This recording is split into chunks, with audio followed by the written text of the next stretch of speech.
So we looked at chromatin looping in our paper, and so the 3D architecture of the genome is sort of folded at different levels. So at the highest level, we have nuclear compartments, and then below that we have topologically associated domains, or TADs, and then at a finer level than that, we have chromatin looping. So we looked at chromatin loops across two different cell types, induced pluripotent stem cells and cardiomyocytes we derived from those cells. And chromatin loops have mainly been talked about and looked at sort of as a static object within a single, I guess not static, but they're either present or absent within a cell type. So people will talk about this loop is in iPSCs, this loop is in a cardiomyocyte, and we sort of took a different approach and we looked at them as a quantitative phenotype. So within an actual single cell, when you perform Hi-C, you get a contact or a read from your Hi-C if the two pieces of DNA are close enough in physical space. And so when we look at how many contacts are present between the same looping position in the two cell types, if you have a lot more contacts occurring in one cell type than in another, it means that a lot more of the individual cells from the experiment had the pieces of DNA nearby actually had the loop, which would suggest that the probability for the loop to occur in one cell type is different from the probability of that loop occurring in another cell type. And so we sort of present this paradigm and we call it contact propensity, so the probability that the loop will actually have a contact occur at it. And we then integrated in RNA-seq data, H3K27 acetylation ChIP-seq data, and some ATAC-seq data to look at the functionality of these differences in contact propensity across cell types. And then, because we were able to phase all of the genetics from these individuals, because the data is from a family and we had really high depth data that was already phased preliminarily by Arima, we were able to get high confidence haplotypes that were inherited consistently throughout our entire family, and look at the differences in contact propensity across haplotypes within the same individuals as well. And so by looking both across cell types and haplotypes, we're able to see that there's proportional relationships between differences in contact propensity and differences in gene expression, and differences between contact propensity and H3K27 acetylation, which would suggest that the more likely you are to be able to have a contact occur between the DNA in a particular cell type or on a particular haplotype, the more gene expression or more active that region actually is.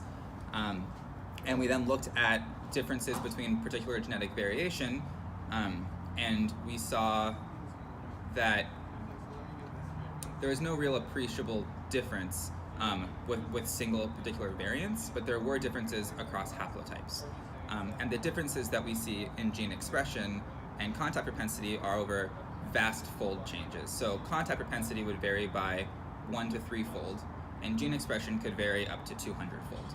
Wow. So it looks like you have these really subtle changes in propensity that are associated with really large changes in gene expression. And it could be gene expression causing the changes in propensity, or propensity causing the changes in expression. We don't know which direction it's happening, but it would suggest that a mechanism by which gene expression could be regulated could be through contact propensity, just like any other epigenetic modification. And it also suggests that genetic variation may be able to exert a very subtle effect that, while we could not pick it up in our study, if we had more data, potentially you could see small changes that are associated with these genetic variation that would then be associated with a larger change in gene expression. So we're starting to look at, we're starting to show that chromatin looping can be viewed as a quantitative trait rather than more of a qualitative trait, and that these quantitative changes are associated with big functional changes in gene regulation. And is that the first time that you're aware of in the literature that's been shown that the quantitative? Yeah, so we think we're the first ones who have really done a dive and examined quantitative difference in cell types. When people normally talk about differences, you call loops in one cell type and you call them in the other, and you look at the calls and see if they overlap and if they're the same. And so we look at, given a particular call, so for a given the same genomic window, so let's say like chromosome 3 position 1000 touching chromosome 3 position 8000, we would look at those two and we would say, what's the actual underlying high C signal in both cell types, and then look for statistical differences in the high C signal, rather than just saying, did we call a loop here and not call a loop there? Right. And so that gives us differences where we saw that when we tended to compare the actual differences in the calling, it was at things that were very low signal, so it was probably a factor of noise or not being able to call them very well. Whereas when we looked at things that were called the same, they were usually where there was high signal.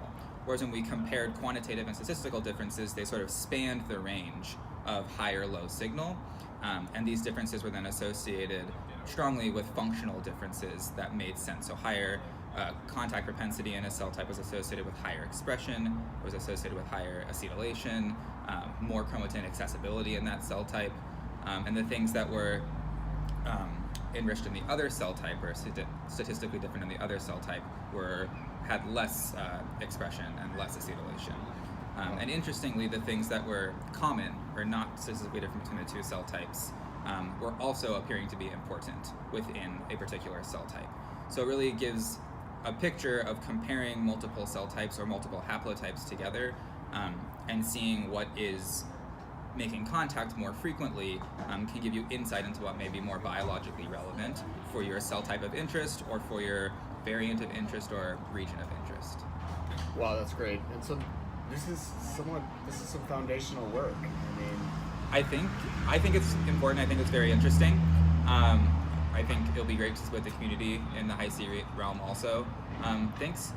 I do think it's important to know that we don't know which direction one is causing for the other one.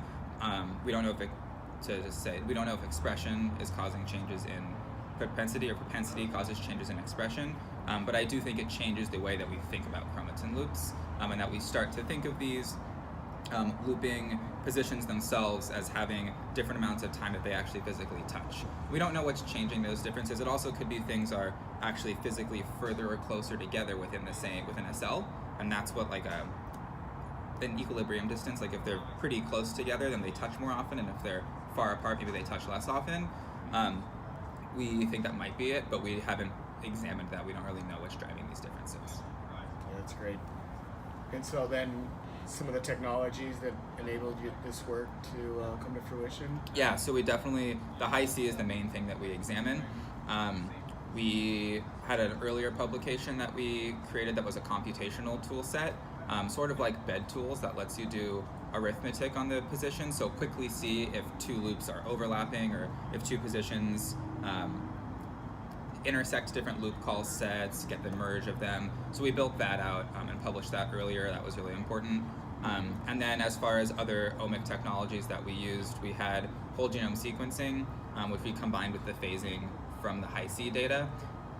And we had RNA-seq for gene expression, ChIP-seq for H3K27 acetylation to find active regions, and ATAC-seq to find open chromatin.